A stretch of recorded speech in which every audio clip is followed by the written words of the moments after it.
I came home from work, ready to check how much power my new solar panels had generated, and instead, I saw my roof dripping in hot pink paint, with the HOA president standing on top of it, screaming at me.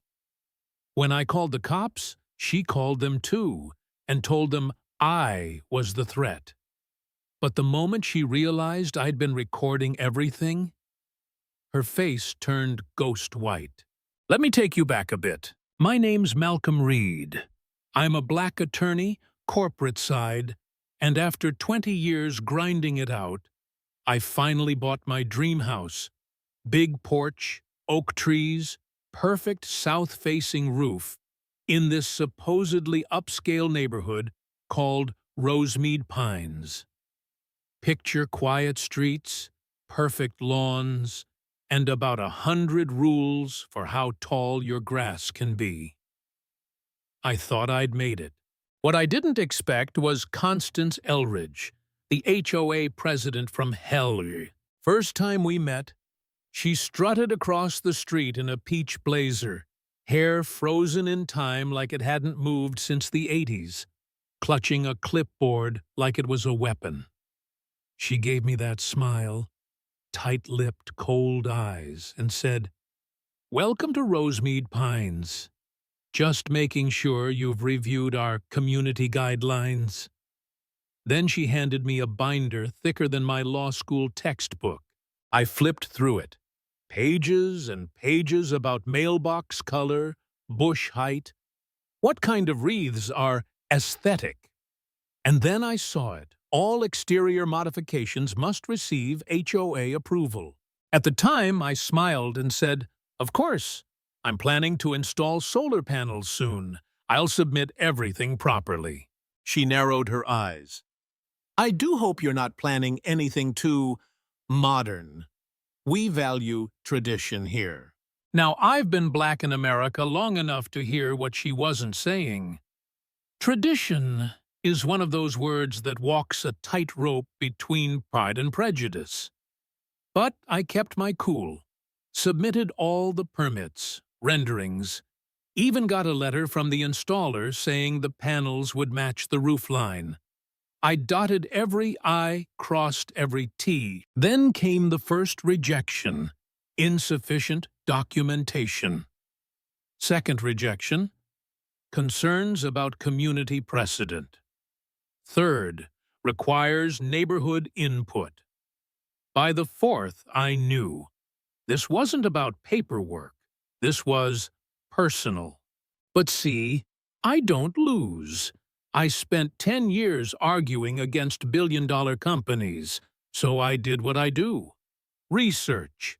Found 12 homes in neighboring suburbs with nearly identical installations. Approved, no problem. I also found Constance's own house had a gazebo 3 feet taller than HOA rules allow. No permit on record. So I showed up to the next HOA meeting with a PowerPoint, baby, laid it all out. The double standards, the hypocrisy, even photos of her beloved gazebo.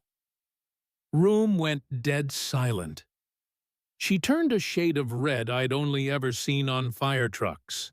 She pulled me aside afterward in the parking lot. No clipboard this time.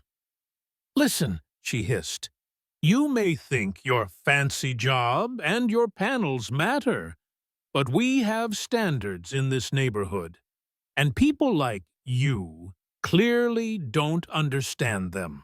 I looked her straight in the eye and said, "I do understand, Constance. What I don't understand is why you think discrimination lawsuits are cheap or private." That should have ended it. But it didn't. Next morning, my trash was scattered across the lawn. Dead roses planted upside down in front of my driveway. HOA letters started arriving daily.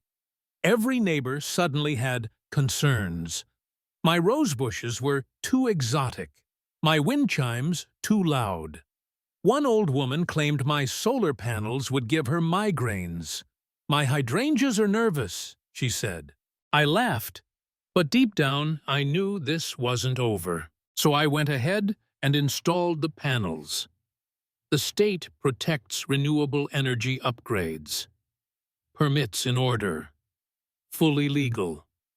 Constance lost her mind. She sent cease and desist letters, called the county, called the neighbors. Then, on installation day, she spent hours standing on the edge of her yard with binoculars and a phone, like she was scouting an enemy base.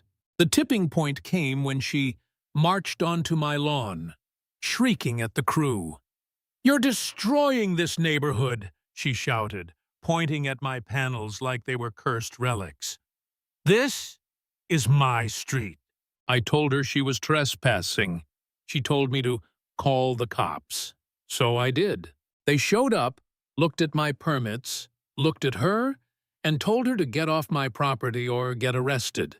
She left, but oh, she wasn't done. 3 days later, I came home, and she was on my roof, wearing slacks, a powder blue blazer, and holding a bucket of neon pink paint in one hand, brush in the other. She was painting my panels like they were graffiti walls.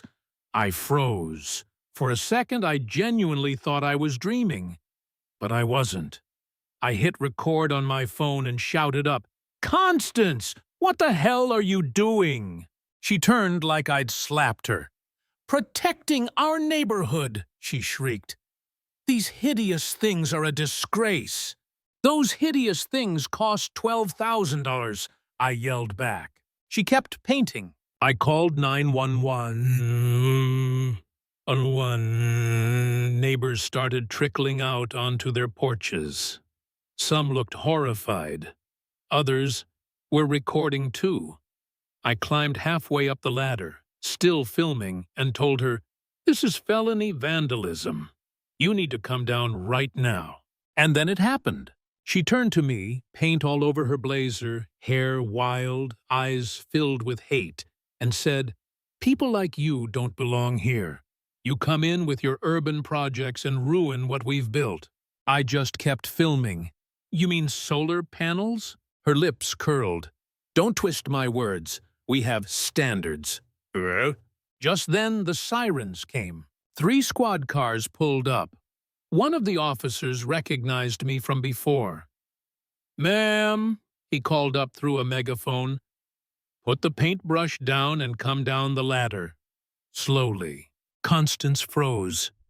Looked at me, looked at the crowd, looked at the mess she made.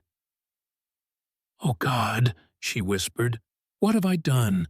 "You vandalized my house," I said, "on camera, in front of witnesses, while trespassing." She came down trembling. They cuffed her right there. The HOA queen dragged into the back of a cruiser covered in pink paint, shouting, "This isn't over," like some villain in a cartoon. But here's the thing. It wasn't over, because when I posted that video online, it blew up. And when civil rights groups saw her long history of rejecting applications from non-white families, they got involved. Turns out I wasn't the first she'd harassed. I was just the first who fought back. Now she's facing charges. The HOA's under investigation. And me? My panels are working again, my lawn's clean, and that pink-stained blazer? Still hanging in my garage as a souvenir. You know, just in case she forgets who actually owns this roof. And let me ask you something. What would you do if you caught her on your roof?